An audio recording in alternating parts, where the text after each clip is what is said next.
Well, welcome back. Amazon is looking to expand, but it's not expanding online. It's brick and mortar. The company plans to open several large physical retail stores, much like department stores across the country. Joining me right now with reaction is the former president and CEO of Walmart U.S., Bill Simon is here. He is also the WSS Venture Holdings president and KKR senior advisor. Bill, it's great to have your insights on this important topic. Thanks very much for being here. Good to see you this morning.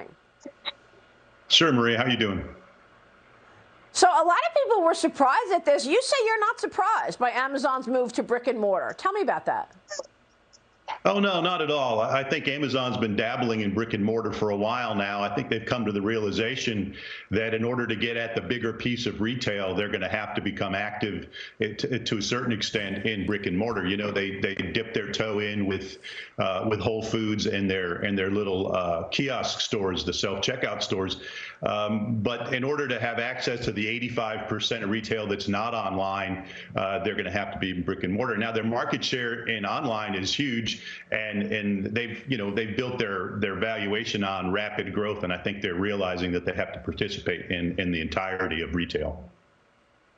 Well, it's interesting to see Walmart and Amazon. I don't know. You tell me. Are they at pretty much the same place in terms of market share, in terms of power, strength? But they've gotten to that place different ways. Amazon coming from the online world. Well, I think the biggest difference in the business today would have to be grocery. I mean, Walmart's dominance in U.S. grocery, their market share is enormous, and it's over 50% of their business. And people forget that the supercenters and the neighborhood markets sell a lot of food, and I think there's going to be a tailwind in that grocery market with the expansion of the SNAP benefits program. That's growing by historically large rates, up to 30%, and that's going to really benefit Walmart.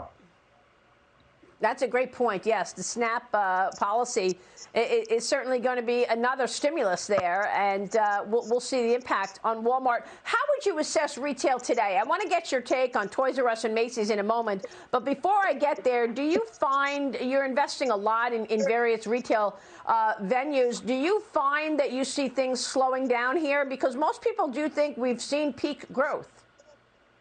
No, not at all. I'm really excited. I'm very bullish on retail. If you look at even the July number, which was just a tick down from June, but it was still up, double digits from 2019. I mean, there's 9% compounded growth between 2019 and 2021 in retail sales, and those numbers haven't been there for a while. And as your last guest was saying, there's no demand issue right now. There is nearly unlimited demand, and I think that'll last. Despite what's happening with COVID and the Delta, hasn't seemed to slow it down. So I'm in the 12-month horizon. I'm very bullish in retail.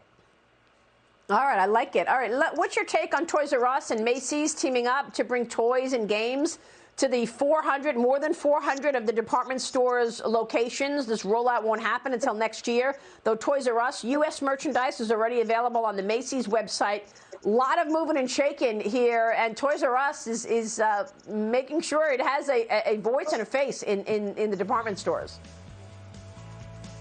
Well, it's nice to see. Toys R Us is a great brand and had a great run, but 400 units in Macy's isn't going to make a difference, compared to 4,000 Walmarts and 2,000 Targets and the monster that Amazon is online. But I think it'll help Macy's, and it'll surely benefit Toys R Us. Bill, it's great to see you this morning. Thanks very much. Come back soon. Bill Simon there.